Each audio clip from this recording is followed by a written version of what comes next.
नाज़रीन, आगे बात कर लेते हैं सोशल मीडिया की।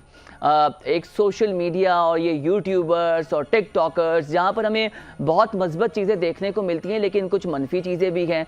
और मनफी चीज़ें इसलिए भी होती हैं क्योंकि अब सोशल मीडिया और डिजिटल मीडिया में आपको पता है कि अब सिर्फ बाउंड्री के मामलात नहीं है, क्योंकि आप पाकिस्तान को दुनिया भर में रिप्रेजेंट कर रहे होते हो और आपकी रीच अगर मिलियंस में होती है तो फिर आपकी जिम्मेदारी है बतौर पाकिस्तानी और बतौर शहरी कि आप ऐसा कंटेंट ना डालें जो हमारे मुल्क के लिए बेइज्जती का बाहिस बने। क्योंकि पाकिस्तान में ये नहीं है कि आप कुछ भी करेंगे और कानून हरकत में नहीं आएगा।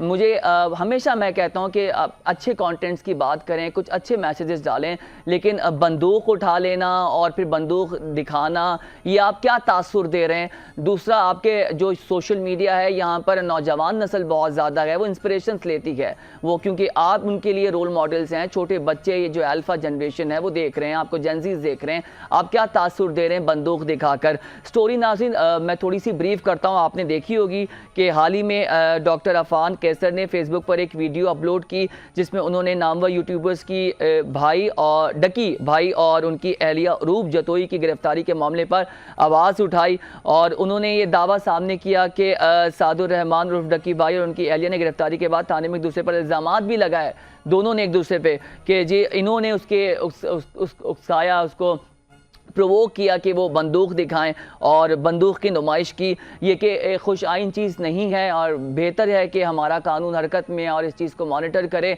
और हरगिज़ नहीं होना चाहिए। और government of Pakistan social media के हवाले से उसके जो रेगुलेशन है उस पर काम करिए। ये भी बड़ा इंपॉर्टेंट है कि असलहे की नुमाइश की तस्वीर और इस पर पाबंदी की सख्ती को देखा जाए। नाज़रीन, ये स्टोरी थी। आप लोगों से भी रिक्वेस्ट है कि कोई ऐसा कंटेंट ना डालें जिससे मुल्क की बदनामी हो, आप जिससे मुसीबत में आए। डेफिनेटली जब आप मुसीबत में आएंगे तो आपके अहले खाना परेशान होंगे।